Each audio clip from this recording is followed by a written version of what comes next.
مشاهدينا الأعزاء متابعي منصات الشرق الأخبار، أسعدت أوقاتكم جميعا.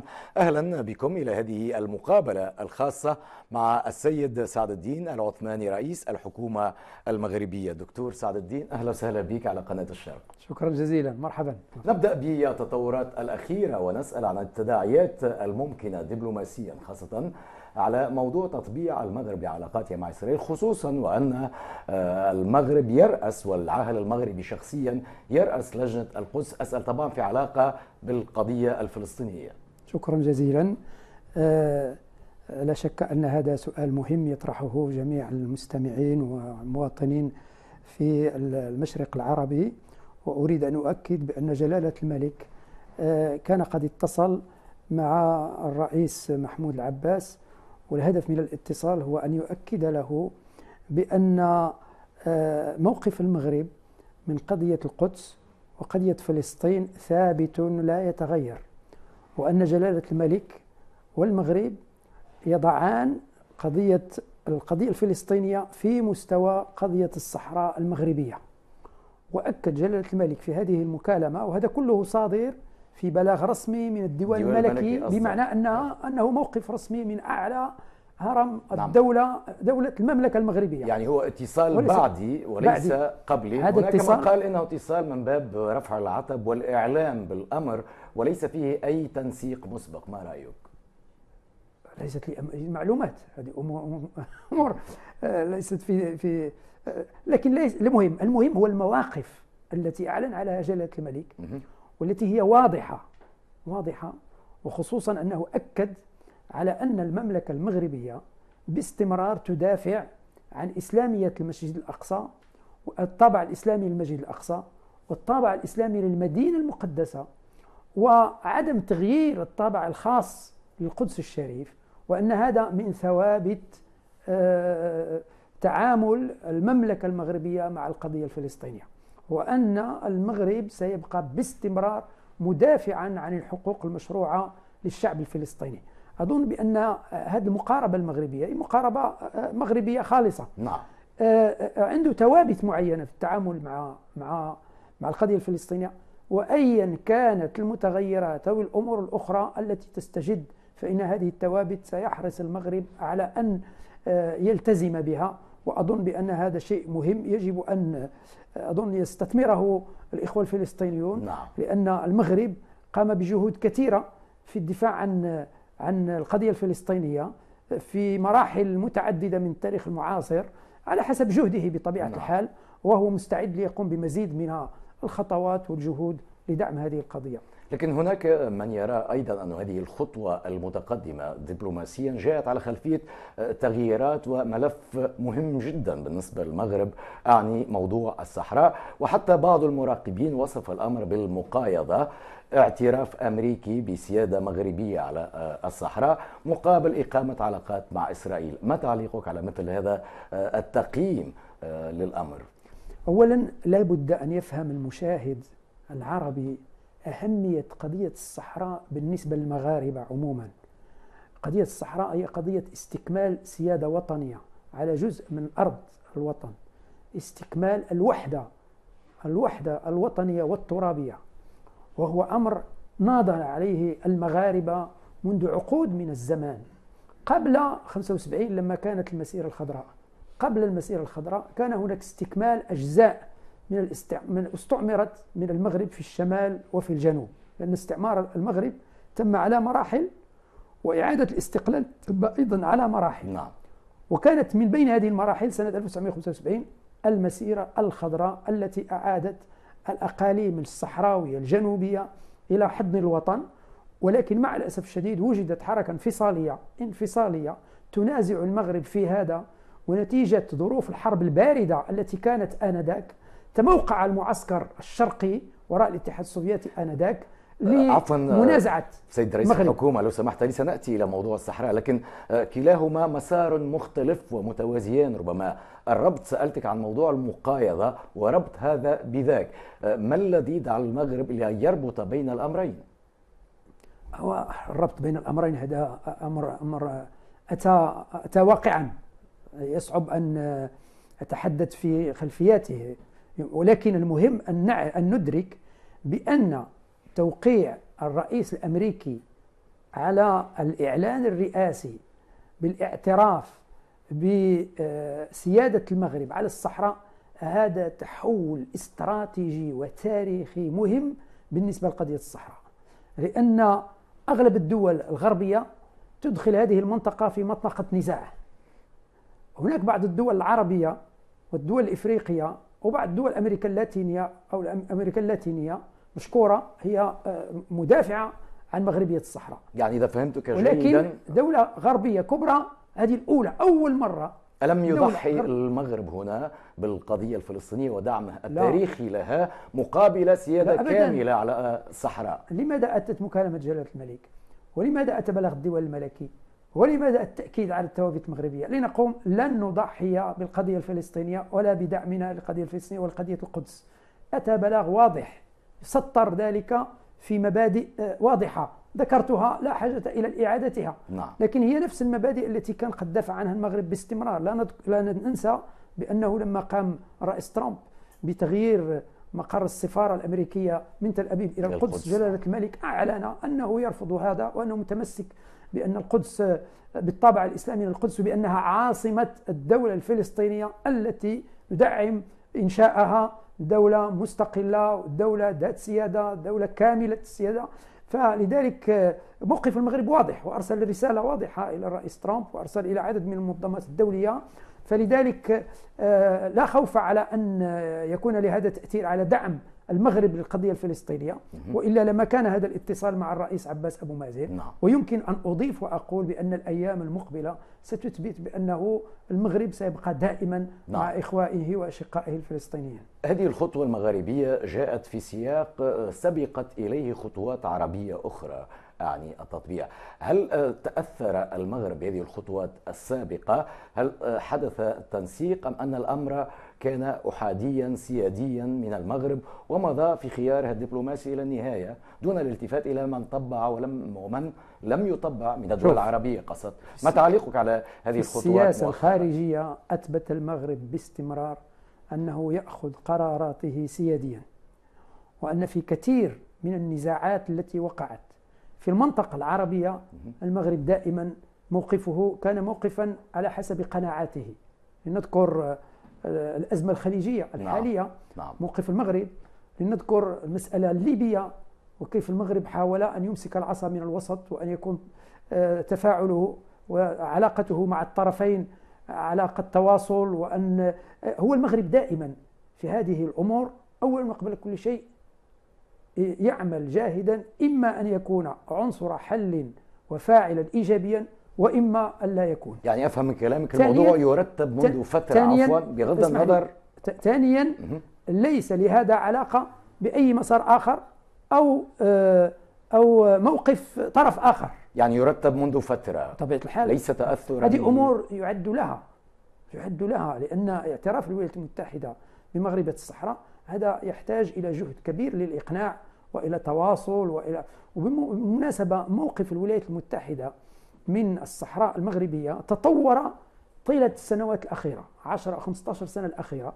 تطور من مرحلة سنة 2012 لما صدر أول إعلان رسمي من الإدارة الأمريكية باعتبار مبادرة الحكم الذاتي مبادرة واقعية جادة وذات مصداقية ثلاثة المواصفات وردت في بلاغ رسمي.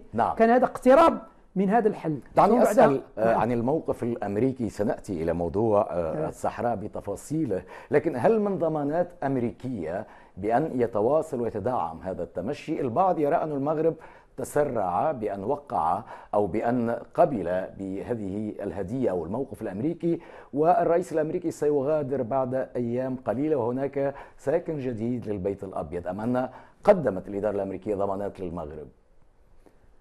أولا المسلسل الذي بدأ الآن هو مسلسل ليس فيه فقط إعلان رئاسي وإنما تبعته خطوات عملية مهمة. أولا البدء في الإعداد لفتح سفارة الولايات المتحدة الأمريكية في مدينة الداخلة. نعم، هذا شيء مهم جدا وبدأت الترتيبات. ثانيا إرسال المندوبة السامية المندوبة الدائمة للولايات المتحدة لدى الأمم المتحدة إرسال رسالة إلى رئيس الجمعية العامة للأمم المتحدة تبلغه بالقرار الأمريكي والإعلان الذي وقعه الرئيس الأمريكي، وتطلب تسجيل هذا كوثيقة رسمية للأمم المتحدة. ثالثا، إصدار الخرائطية الأمريكية كلها الآن تغيرت لتجعل الصحراء المغربية التي كانت تسمى الصحراء الغربية جزء من المغرب. لنتذكر بأن الولايات المتحدة الأمريكية هو أكبر منتج للخرائطية في العالم في جميع المستويات. مع ذلك هناك خطوات عملية تغير طبيعة الموقف الأمريكي، لكن هناك أيضا جانب أكبر، وهو أن كثير من الدول كانت تنتظر الموقف الأمريكي. فلما اتخذت الولايات المتحدة هذه الخطوة، نحن ننتظر أن كثير من الدول التي هي مساندة للمغرب ولكن تنتظر دولة كبرى لتخطو الخطوة كي تخطو الخطوات وراءها. فأظن إذن هذا تحول استراتيجي بالنسبة لقضية الصحراء المغربية، ونحن نعطي اهتمام كبير لحسم هذا النزاع الذي طال أمده. نتذكر بأنه منذ 45 سنة الآن وهذا النزاع مستمر. عدا عن المغانم الدبلوماسية، هل هناك مشاريع تعاون أخرى عسكريا قصدت؟ والبعض يتحدث عن إمكانية تعاون عسكري قوي وحتى عن قاعدة أمريكية في الأراضي المغربية. النقطة الدبلوماسية في الداخل وهي نقطة متقدمة في تخوم الصحراء، البعض ثمنها ورأى فيها مجرد مقدمة لتعاون عسكري ميداني. ما قولك؟ التعاون العسكري الميداني بين المغرب والولايات المتحدة كان دائما موجود في موضوع الصحراء أقصد. لا، في موضوع في التعاون العسكري الأمريكي كان دائما موجود. صحيح اليوم مع اعتراف الولايات المتحدة بأن الصحراء جزء من المملكة المغربية سيشمل أيضا الصحراء في التعاون الاقتصادي، التعاون في مجال الاستثمارات، قاعدة عسكرية أمريكية. لا، قاعدة عسكرية هذا غير موجود الآن ولم يتحدث عنه أحد. خصوصا أن القاعدة البحرية في إسبانيا سينتهي عقدها بعد سنة. هناك من يقول أن المغرب قد يكون هو البديل. ليس هناك أي حديث الآن على هذا الموضوع. جيد. ننتقل إلى موضوع الصحراء. تابعتم موقف الجار الجزائري بالتأكيد. نريد منك تعليقا على هذا الموقف. تابعت تصريحات الرئيس الجزائري مؤخرا حينما قال الجزائر لن تزعزع، والإشارة واضحة إلى الجار المغربي. ربما موقف الجزائر من ملف الصحراء ومن هذا الاتفاق الأخير مع الولايات المتحدة. لا شيء فيما يقوم به المغرب في ترصيد سيادته على صحرائه سياسيا دبلوماسيا أو عسكريا أيضا فيه شيء يمكن أن يسيء إلى الجار الجزائر، وليس أبدا موجه لإخواننا في الجزائر، بل كان جلالة الملك وجه مرارا نداءه لأشقائنا في الجزائر إلا أن نبدأ حوارا هادئا ونطرح على الطاولة جميع الأمور الخلافية ونعمل على حلها تدريجيا في إطار الأخوة. وسيبقى موقف المغرب هو هذا، لن يسيء المغرب إلى جيرانه أبدا. البعض يقول ليس هناك من أمر خلافي مع الجزائر إلا الصحراء، وهي العقبة الكأداء والوحيدة لتحسين واستئناف العلاقات. ما رأيك؟ على كل حال المغرب موقفه من صحرائه، هذه صحراؤه، وموقفه يتبع ما يمليه الواجب الوطني من الحفاظ على السيادة الوطنية. قضية الصحراء بالنسبة للمغرب هي قضية سيادة وطنية ووحدة ترابية، وليست قضية سياسية للمساومة أبدا. وغير ذلك يمكن أن نتحدث فيه وأن نجد فيه نتحدث في الحدود المغلقة منذ سنوات طويلة طال أمدها. هل من بارقة أمل أو إمكانية في أن تفتح هذه الحدود على خلفية حل معضلة الصحراء رغم التطورات الأخيرة على مستوى التصريحات والدبلوماسية؟ المغرب دائما مستعد لفتح الحدود عندما بدون مقابل، عندما يكون إخوان الجزائريين مستعدين.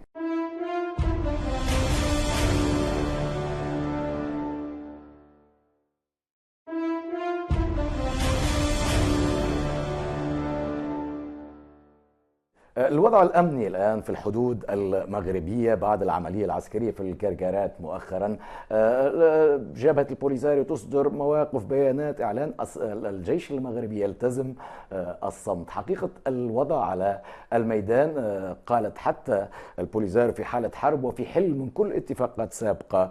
الوضع الميداني اليوم أين نحن؟ هناك مواجهات، جبهة هادية أو الطرق سيارة والأمور هدأت بعد موضوع الجرجارات مؤخرا؟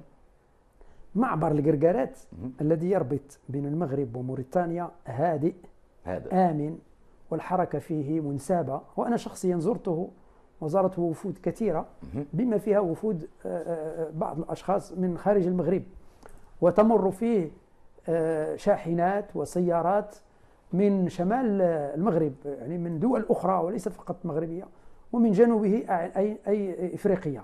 وبالتالي فإعادة فتح حركة في هذا المعبر وجعلها آمنة هذا شيء مهم جدا للتجارة الدولية وللحركة بين الدول وليس فقط للمغرب. وبالتالي فهذا الأمر حسم نهائيا. على المستوى العسكري القوات المسلحة الملكية تصدر بين الفين والفين عندما يقع شيء ذو تصدر بلاغات تخبر بهذا، وهذا يعني بما أن هذه البلاغات قليلة يعني أن الأمور هادئة وليس هناك أي شيء يربك. أحيانا تطلق بعض السيارات من بعيد طلقات إلى آخره فترد عليه القوات المسلحة الملكية، لكن ليس من هذا أي شيء يربك. وقد رأينا حرب إعلامية من جبهة الانفصاليين على المغرب، حرب إعلامية استعملت فيها عدد من الفيديوهات أو من الصور استدعيت من مناطق نزاع أخرى أحيانا بعيدة جدا في الزمان أو في المكان، وقد كشفت الصحافة الدولية وليس فقط المغربية ولكن أيضا عدد من وسائل الإعلام المغربية الإلكترونية أو قنوات وغيرها كشفت زيف هذه الصور الموجودة على اليوتيوب أو موجودة في الانترنت، والتي تثبت تواريخها بأنها قديمة. ليس هناك أي صورة جديدة نهائيا اللي تثبت أن هناك إما هجوم وإما جرحى ليس هناك أي شيء من هذا، ولو كان عندهم لأخرجوه، مما يعني أن الأمور الحمد لله هادئة، ليس هناك ما يزعج في هذا المجال. نعود إلى المسار التفاوضي الأممي في ضوء الموقف الأمريكي الأخير، سقف مقترح الحكم الذاتي الذي يشدد عليه المغرب، وكانت آخر مبادرة مغربية تقريبا في هذا السياق، هل ما تزال قائمة لليوم أم أن المعطيات تغيرت وحتى موضوع الحكم الذاتي لم يعد أفضل مقترح مغربي لحل هذا الموضوع الشائك في علاقة بمواقف جبهة البوليساريو مؤخرا في أنها في حل من كل اتفاقات دولية بما فيها وقف إطلاق النار؟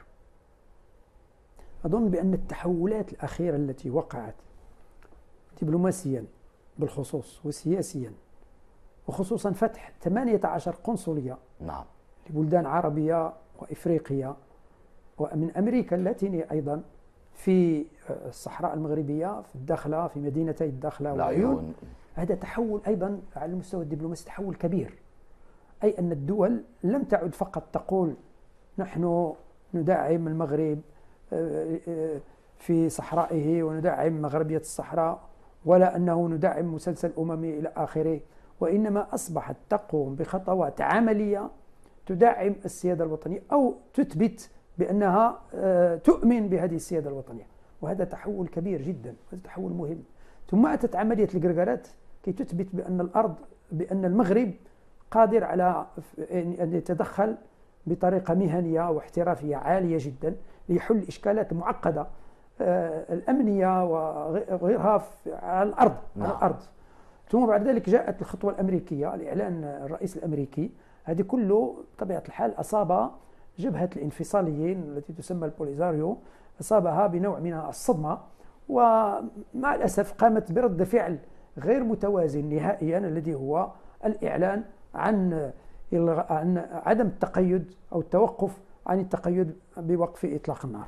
وهذا خطأ سياسي وخطأ دبلوماسي كبير جدا، لأن وقف إطلاق النار هو بين جبهة البوليساريو وقع بينها وبين الأمم المتحدة، وقع المغرب هو مع الأمم المتحدة، وبالتالي فهذا كأنه يعطي رسالة إلى المنتظم الدولي على أنها غير جادة وغير قادرة على أن تواصل السير مع المنتظم الدولي، وهي وحدها تتحمل مسؤولية قراراتها، لكن المغرب أعلن بأنه لا يزال ملتزما باتفاق وقف إطلاق النار، ولا يزال ملتزما ولا يزال ملتزما بقرارات مجلس الأمن المتتالية، ولا يزال لا، ما فيش استفتاء في القرار الحكم الذاتي في المفاوضات التي تؤدي إلى حل سياسي دائم وعادل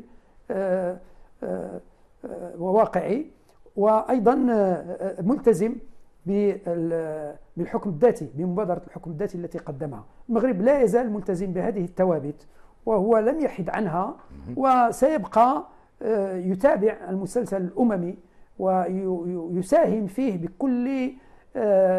بكل جدية. بكل جدية، أن المغرب هذه الأمور هي في أرضه. يقولون ليست النائحة الثكلى مثل النائحة المستأجرة. النائحة الثكلى هي المرأة التي تنوح لأنه فقدت واحدا من أسرتها، من عائلاتها، فهي مكلومة، والمغرب هذه أرضه يدافع عنها، وهذه سيادة وطنية، ليس يعني يشتغل في أرض الغير، إنما هي أرضه. فلذلك هو يتعامل مع هذا المسلسل بكل جدية حقيقية وبكل صدق أيضا، لأنه يريد أن ينهي هذا النزاع، لأن هذا النزاع يستنزف الإمكانيات المالية والإمكانيات الدبلوماسية في غير طائل. كان ممكن جزء من هذه الإمكانيات أن نصرفها في البناء وفي التشييد وفي التنمية وفي بناء الإنسان وفي منفعة حتى جيراننا، حتى آخرين. حتى المغرب العربي تعطل بناؤه بسبب هذه الأزمة المزمنة يصفها البعض. يعني الحل مع الجزائر رأسا وأساسا هو أساس كل حل، أم أن وارد إمكانية التفاوض مع الطرف المعني مباشرة، أقصد جبهة البوليزاريو، أفق الحل حتى نقفل هذا الموضوع؟ هناك تفاوض منذ 2007، هناك تفاوض مع جبهة الانفصاليين بعد التطورات الأخيرة قصد. لا، دائما المغرب مفتوح. لا يسد الباب المغرب أمام لا، المغرب لم يغلق الباب قط، الحقيقة دائما مفتوح حتى مع الجزائر. لأن عندما تقول حتى مع الجزائر الحمد لله مفتوحين، ما في مشكلة، لأن مجلس الأمن عندما يقول في القرارات مجلس الأمن بأنه التفاوض للوصول إلى حل سياسي متوافق عليه، حل سياسي عادل دائم متوافق عليه، فهذا الوصول إلى حل سياسي هو حل فيه تفاوض للوصول إلى حل وسط. جيد. لذلك المغرب قدم مبادرة الحكم الذاتي، لم يقدمها كمبادرة نهائية خذوها أو ارفضوها، لا، قدمها ليقول هذا أساس للتفاوض، نتفاوض عليها نحسنها، لكن نصل إلى حل سياسي، لا يمكن غير ذلك. الحرب لا يمكن. ما أكدت أن مبادرة الحكم الذاتي ما تزال مطروحة على الطاولة وبقوة رغم التطورات الأخيرة. جيد. لا يمكن أن نذكر دكتور موضوع الصحراء دون أن نذكر المواقف الدولية منه. الجار الأعلى في الضفة العليا إسبانيا تاريخيا لديها مسؤولية بالتأكيد. ما العلاقة الثنائية معها حتى نقفل المواضيع الخارجية؟ ما العلاقة في ضوء التطورات الأخيرة؟ المواقف الإسبانية تقترب أكثر من المملكة المغربية مؤخرا رغم صعود حزب هو أقرب لليسار ربما، في موضوع التنسيق الأمني، في موضوع ملف الهجرة، وحتى في موضوع سبتة ومليبيا. يا أخي، الجيران عندهم خيارات في التعامل، لأننا لا نغير التاريخ، لا يمكن أن نغير التاريخ ولا يمكن أن نغير الجغرافيا، ولكن يمكن أن نغير أسلوب التعامل فيما بيننا. فإذا غيرنا أسلوب التعامل ليكون حوار، تحاور، حل المشاكل بالطرق السلمية، التعاون لحل الإشكالات المشتركة وأحيانا المزمنة، فإننا سنصل إلى نتائج إيجابية بالنسبة للجميع. وهذا هو المسلسل الذي الحمد لله بدأ بين المملكة المغربية والجارة المملكة الإسبانية منذ سنوات وأثمر أمور إيجابية كثيرة على المستوى الاقتصادي، على المستوى التنموي، الأمني، على المستوى الأمني، نعم، على المستوى الأمني، المخدرات والإرهاب. هناك تعاون كبير جدا وناجح. ولا شك أن هذا يجعل الإخوة الإسبان، إذا أردنا أن نقول، يتفهمون أكثر المواقف المغربية في موضوع الصحراء. في موضوع الصحراء وفي المواضع الإقليمية الأخرى. طيب هل يتفهمون هم مواقف المغرب في موضوع سبتة ومليليا بالمقابل؟ سبتة ومليليا من النقاط التي الذي من الضروري أن يفتح فيها النقاش. الجمود سيد الموقف. هو الجمود هو سيد الموقف حاليا. لماذا لا يبادر المغرب في ظل هذه الانتعاش والتقارب في المواقف الدبلوماسية مؤخرا لفتح هذا الملف المعلق منذ زمن طويل في الحقيقة؟ منذ 5 إلى 6 قرون، بين 5 و6 قرون. نعم. هو هذا ربما سيفتح في يوم ما. يعني الرياح الدبلوماسية غير مؤاتية اليوم؟ لا، يجب أولا أن ننهي قضية الصحراء. هي الأولوية. هي الأولوية الآن، قضية الصحراء هي الأولوية، وهذه الأمور كلها أراضي زمنها. كلها أراضي مغربية. هذان ثغران مغربيان يتمسك بهم المغرب كتمسكه بالصحراء يقول البعض. أي صحيح. ثم أولويات يعني؟ صحيح. لكن الآن هو المهم أن نبني عيش مشترك. وكما قلتم الموقف الإسباني في قضية الصحراء أصبح الآن أكثر اعتدالا، بمعنى أكثر انسجاما مع قرارات مجلس الأمن بالعمل لإيجاد حل سياسي دائم. لكن قد يقول قائل وهذا شيء إيجابي. دكتور هنا قد يقول قائل هذه مقايضة أخرى تدعمني في موضوع الصحراء، أسكت على موضوع سبتة ومليليا. شوف، التدبير المغربي لقضاياه هذا تدبير سياسي من اجتهاده، وهذا قراره السيادي.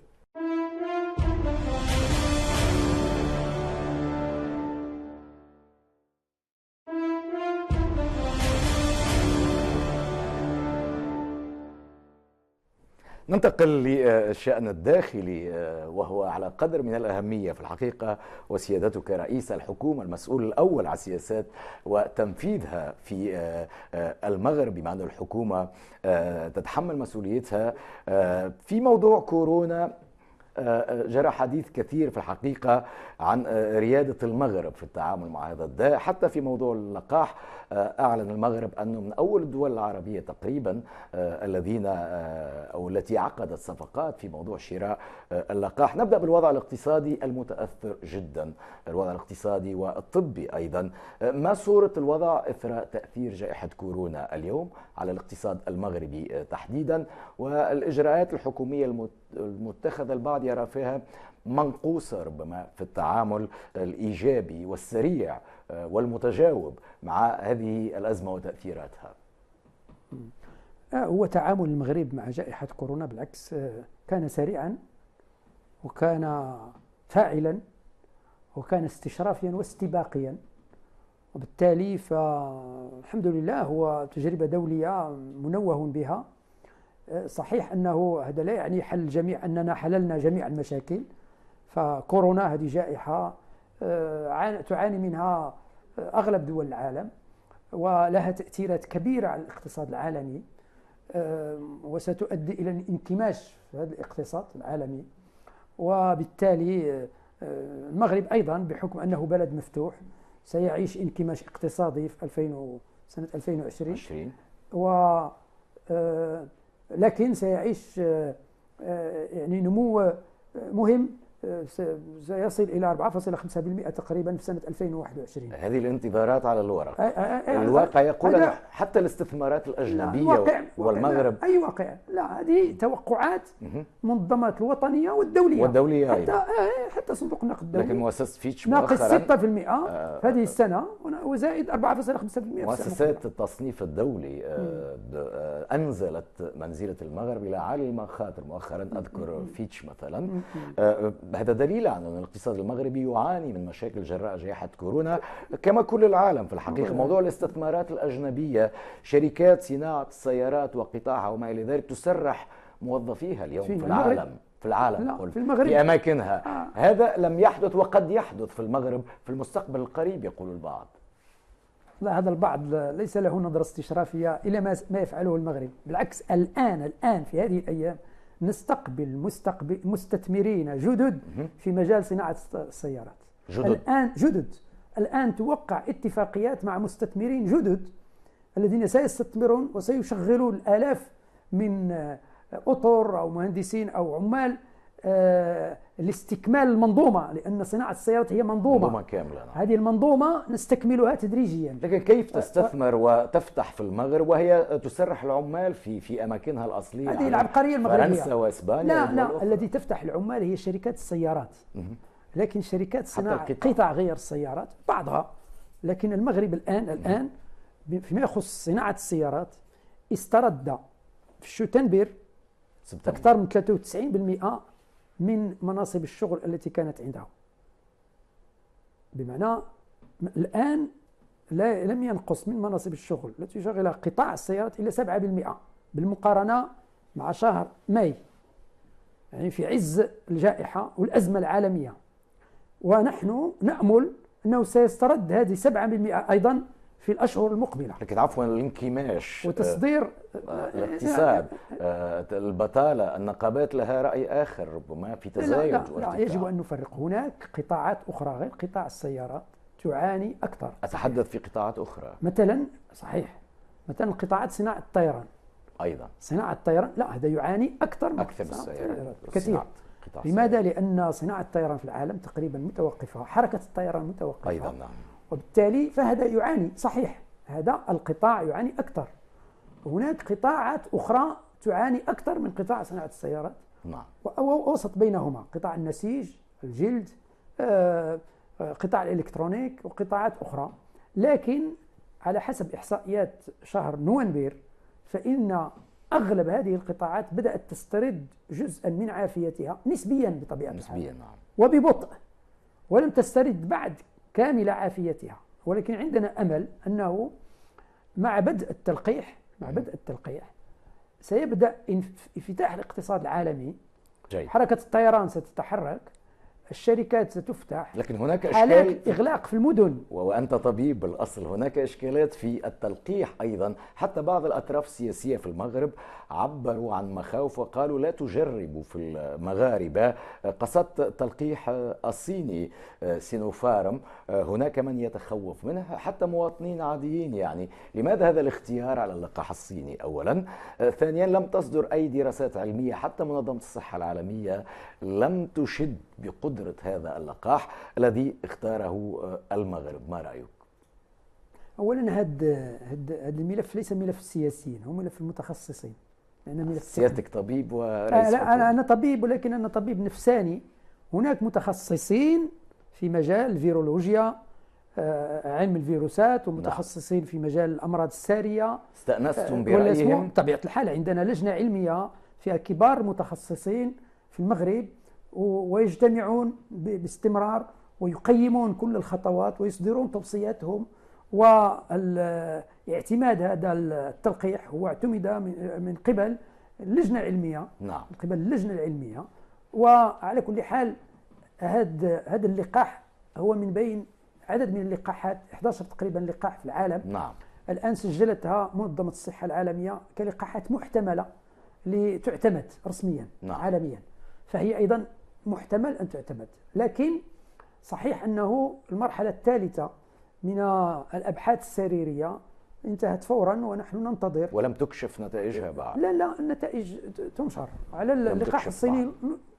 نشرت نتائج في مجلات علمية دولية محكمة. مجلات علمية محكمة نشرت، يمكن أن أمدك بها الآن. هناك شح في المعلومات خاصة عن اللقاح الروسي والصيني، هذا ما يقوله الخبراء والمراقبون للشأن الصحي. الحقيقة هو أقلهم شحا هو الصيني. هو الصيني. لكن اللقاح الصيني من بين إيجابياته أنه يعتمد وسيلة تقليدية لإنتاج اللقاحات معروفة مأمونة إذا أردنا أن نقول. هو يعتمد فيروس ناقص الفاعلية. نعم. مجمد الفاعلية، مزال الفاعلية. وبالتالي هذه الطريقة المعتمدة منذ عقود من الزمان في إنتاج الفيروسات التي جربناها. وبالتالي فيمكن أن أقول من هذا الأساس النظري هو أكثر أمانا. نعم. أكثر أمانا. لكن هناك أبحاث أجريت ونشرت في مجلة علمية محكمة، لانسيت مثلا بريطانيا أو غيرها، نشرت على الأقل دراستين أنا اطلعت عليهما. يعني تطلق أن المغاربة الذين يخشون ربما من هذا نجيب على هذا. فلذلك مر بالمراحل الثلاث. الآن هناك انتظار فقط أن تصادق عليه بطريقة نهائيا الاف دي اي تشاينا، يعني هيئة الغذاء والدواء الصحية اللي هي المعتمدة في إعطاء التراخيص النهائية. متى سيبدأ التلقيح عفوا؟ التلقيح نحن ليس عندنا، لا نعرف لحد الساعة متى سنتوصل بهذا التلقيح. لم يصل لماذا؟ بعد. لأن المراحل النهائية ننتظر أن تتم في الأيام المقبلة. نعم. إذن ربما في نهاية هذا الشهر، ربما في بداية الشهر المقبل، ربما في بداية الشهر المقبل، لكن المغرب مستعد لوجستيكيا على جميع المستويات ليبدأ التلقيح. رغم الحالة الصحية لبعض المستشفيات والمراكز الصحية الحمد التي لله تثير قلق الكثيرين في الحقيقة، ويقولون أن جائحة كورونا عرت المرفق الصحي المغربي. شوف، جائحة كورونا عرت كثير من النواقص، لكن كشفت كثير من نقاط القوة أيضا. من نقاط القوة هذه والفرص المتاحة موضوع تصنيع اللقاح. هل تناقش المغرب أو السلطات المغربية مع نظرائهم الصينيين أو الروس؟ المغرب له اهتمام إفريقي واسع في الحقيقة، أن يكون مركزا للتصنيع أيضا. هذا موضوع نقاش فعلا جاري الآن، جاري مع الصينيين أم مع الروس؟ لا، مع الصينيين، مع الأمريكان. الصينيين بالأساس. الأمريكان حبايب الآن، فمن باب أولى أن يكون لقاح. نحن الصينيين حبايب موديرنا والآخرين كلهم حبايب. شوف، المغرب علميا وطبيا من قبل اللجنة العلمية اختار اللقاح الصيني. جيد. اختاره علميا، هذا عنده مدلول، لم نختاره سياسيا. جيد. موضوع الانتخابات وما أدراك ما الانتخابات بعد سنة تقريبا، بعض المراقبين يقول أنه آخر دورة تقريبا يصل فيها أو سيصل فيها حزب العدالة والتنمية لرأس السلطة، رئاسة الحكومة بأغلبية برلمانية طبعا، لأن هناك دوائر في الدولة لا تريد لحزب العدالة والتنمية أن يحكم مرة أخرى. ما رأيك أولا في مثل هذا القول؟ وهل أنتم ستضطرون لتحالفات حتى مع غريم الأمس يجري الحديث عن الأصالة والمعاصرة وما شابهه من الأحزاب؟ أنا ليس في علمي أن هناك دوائر في الدولة تشتغل ضد منطق الدولة وتعادي حزب العدالة والتنمية منطق أنه الإسلام السياسي أخذ فرصته. أخذتم فرصتكم يعني بدورتين، هذا هو المنطق. حزب العدالة والتنمية اليوم لولايتين، يعني 9 سنوات الآن وهو في الحكومة. الحمد لله كان التعامل مع جميع دوائر الدولة في أعلى مستوى، إلا لما ما حققناه من إنجازات على المستوى الاقتصادي، على مستوى البنيات التحتية، على المستوى، لا ننسى بأن المغرب على مستوى الموانئ هو الأول إفريقيا، على مستوى صناعة السيارات. هذا منجز الدولة، منجز الحكومة، منجز الدولة بحكومتها. هل من ينجز قلت السلطة التنفيذية؟ نعم. حتى ولو يعني هناك أجهزة أخرى تشارك في اتخاذ القرار، لكن الذي ينفذ على الأرض هو الحكومة. فالحمد لله على المستوى الاجتماعي، على مستوى التعليم، على مستوى لكن البرامج الاجتماعية، التفاوت الاجتماعي يكبر في المغرب. لا، ينقص غير صحيح. الإحصائيات كلها تبين أنه ينقص. صحيح أنه لا يزال موجودا، هذا صحيح، لا يزال هناك فقراء، ولكن تقلص عدد الفقراء. عندنا إحصائيات رسمية يصدرها جهاز مستقل الذي هو المندوبية السامية للتخطيط، مستقل يصدر ومعتمد دوليا، ويصدر تقاريره. الفقر ينقص، الهشاشة تنقص، لكنها لا تزال موجودة. صحيح، التفاوتات بين المدن والقرى لا تزال موجودة، ولكن تتقلص. فيجب أن لا نظلم بلدنا. نحن الخطاب التيئيسي والتبخيسي الذي يقول بأن كل شيء ليس على مرام وليس هناك شيء إلى آخره، هذا خطاب غير واقعي، غير صحيح. لكن شعبيتكم تتآكل دكتور في الانتخابات القادمة. البعض يقول أن ولايتين عرتا حزب العدالة والتنمية، وحتى موضوع التطبيع مؤخرا سيفقد الحزب الكثير من قواعده وشعبيته. ما قولك في هذا؟ غير صحيح نهائيا. قواعدكم مش راضيين كلهم على هذه الخطوة. على كل حال أنا لست منجما لأقول ماذا سيقع، استشراف لا تنجم، ماذا يقع في الانتخابات المقبلة، ولكن كل حزب عندما يستقبل انتخابات يستقبله بحماس أنه سيفوز فيها، وهكذا سنستقبلها. قادرون على التحالفات الصعبة بالإكراه؟ بطبيعة الحال قادرون عليها وعلى غيرها، لكن أجهزة الحزب هي التي ستقرر. أجهزة الحزب، لكن هناك أجهزة أخرى تقرر. نتحدث عن الدولة هنا. دكتور، أود أن أسألك على علاقتكم بالقصر، كيف هي بالضبط؟ هل تلقون كل الدعم؟ البعض يقول أنه من محيط المقربين هناك من يقول أنه خلاص الإسلاميون أو العدالة والتنمية، الإسلام السياسي أخذ فرصته بانتقال منظم هادئ سلس، والآن فليتنحى جانبا وقليلا. ما رأيك؟ هذا يقرره الناخب. المواطنون هم الذين سيقررون هذا وحده. لكن الناخب يقرر في المغرب بطبيعة الحال وحده يقرر. القصر لا يقرر؟ لا، جلالة الملك يقرر وفق الدستور. وفق الدستور. وأريد أن أقول بأن علاقتنا مع جلالة الملك الحمد لله علاقة تعاون، وعندنا كل الدعم منه، وهو في المبادرات المستمرة التي يقوم بها علنا في خطابات رسمية كان دائما يدعم الحكومة ويضع الأفق الاستراتيجي لعمل الحكومة، وكل التدخلات التي قام بها جلالة الملك الحمد لله إيجابية بالنسبة للمواطنين والمواطنات المغاربة، ودائما تدفع الحكومة إلى أن تنجز أكثر وتخدم المغرب وتخدم المواطنين والمواطنات أكثر. ليس هناك غير هذا، لم نعيش غير هذا، والذين يتوهمون غير ذلك فهم واهمون مخطئون، يعيشون في مغرب آخر. نحن نعيش المغرب الواقعي الذي نتفاعل فيه باستمرار يوميا ومنذ سنوات.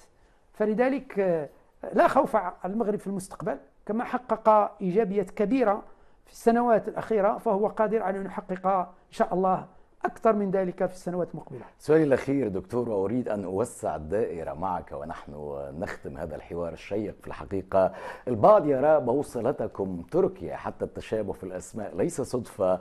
الإسلام السياسي اليوم أين أنتم منه؟ وهل ترون له من مستقبل؟ بدأ يضيق في العالم العربي في الحقيقة، وفي المغرب علاقتكم بهذه الأحزاب.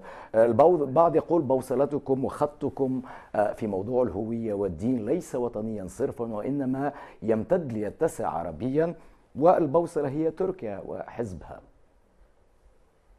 هذا كلام لا علاقة له بالواقع. أولا حزب العدالة والتنمية تأسس، أولا هو حزب قديم من سنة 2067 أسسه الدكتور عبد الكريم الخطيب رحمة الله عليه. 1967. نعم مش 2000. نعم 1967. ثم بعد ذلك لما التحقت بهذا الحزب ثلة من أبناء الحركة الإسلامية، حركة التوحيد والإصلاح، سنة 1996 وبدأ تغيير حركية الحزب ليندمج أكثر في المغرب الجديد، وغيرنا اسم الحزب سنة 1998 وسميناه حزب العدالة والتنمية حتى قبل 3 سنوات قبل أن ينتهي الحزب التركي. المهم زمنيا نحن تأسسنا قبل ذلك وأسسنا خطنا قبل ذلك. لا نشبه أحدا ولا يشبهنا أحد، ونحن لا نهتم بأن نشبه أحدا ولا يشبهنا أحد. لنا مذهبيتنا بمعنى رؤيتنا الخاصة. نحن حزب سياسي وطني كما نعرف أنفسنا في النظام الأساسي، لكن يعتز بأنه ينطلق من المرجعية الإسلامية، هكذا نقول المرجعية الإسلامية، ولكن يشتغل وفق الثوابت الوطنية التي هي بالخصوص في إطار الملكية الدستورية الديمقراطية الاجتماعية. إذا نحن يعني ثم حتى تقاطع حتى تنسيق مع الأحزاب ذات الخلفية الإسلامية العربية؟ لا، تنسيق غير موجود. لا، تنسيق غير موجود. لا، لكن العلاقات مع أحزاب موجودة، لكن علاقتنا مع أحزاب قومية، علاقتنا مع أحزاب تنظيم دولي مع تنظيم دولي لا علاقة لنا بأي تنظيم دولي نهائيا. ونحن لا نرى بأن هذا النوع من التنظيمات الدولية تفيد أوطانها، لكن بمعنى خدمة وطننا وخدمة المغرب من خلال التواصل مع التيارات السياسية. تواصلنا مع الأحزاب الإسبانية، مع الأحزاب الفرنسية، مع أحزاب في دول أخرى، ومع أحزاب عربية، ومع أحزاب ذات المرجعية الإسلامية، ومع أحزاب مغربية للفوز وأحزاب مغاربية أيضا، وأحزاب مغربية. لا، أحزاب مغربية هذو إخواننا في الوطن، نتواصل معهم باستمرار وننسق معهم من أجل رئاسة حكومة في ولاية أخرى. لا، رئاسة حكومة هذا شيء آخر. أولا ننسق لنخدم البلد، ننسق في أوراش عملية ورشاد. بغض النظر. عندما تأتي الانتخابات نتنافس، وبعد الانتخابات نعود إلى التنسيق. لماذا نجعل التنافس والخلاف السياسي مدعاة للعداوة؟ يعني ترون نفسكم حزب سياسي هناك مدني فرق. كامل؟ حزب سياسي مدني كامل. هناك فرق بين الاختلاف السياسي وبين العداوة. نعم. الاختلاف السياسي نختلف، نتنافس بشراسة، نعم، ولكن بعدها نتعاون في المؤسسات، لأن مصلحة الوطن هي كل شيء. وأنا أقول باستمرار أنه نحن لسنا مستعدين لنكون شوكة في قدم وطننا، بل نحن هنا لنخدم وطننا. ولا يمكن أن ننقل أي صراع، أي نزاع أو اختلاف في قضية أممية أو قضية سياسية إلى آخره إلى نزاع داخل الوطن. لا، الحفاظ على الوطن أولا.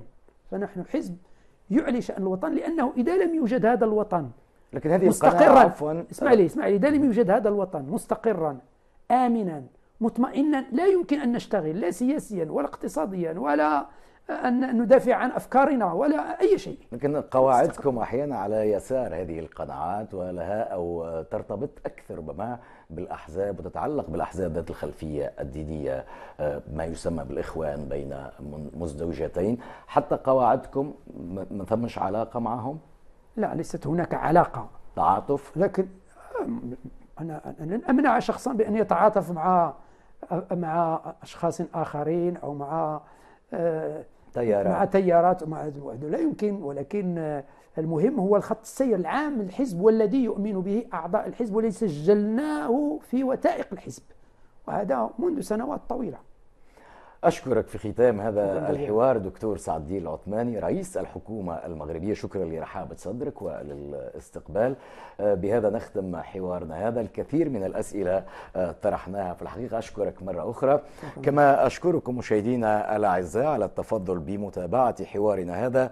نلقاكم في مواعيد إخبارية برامجية تلفزية قادمة. كنت معكم أنا مكي هلال من المغرب. إلى اللقاء.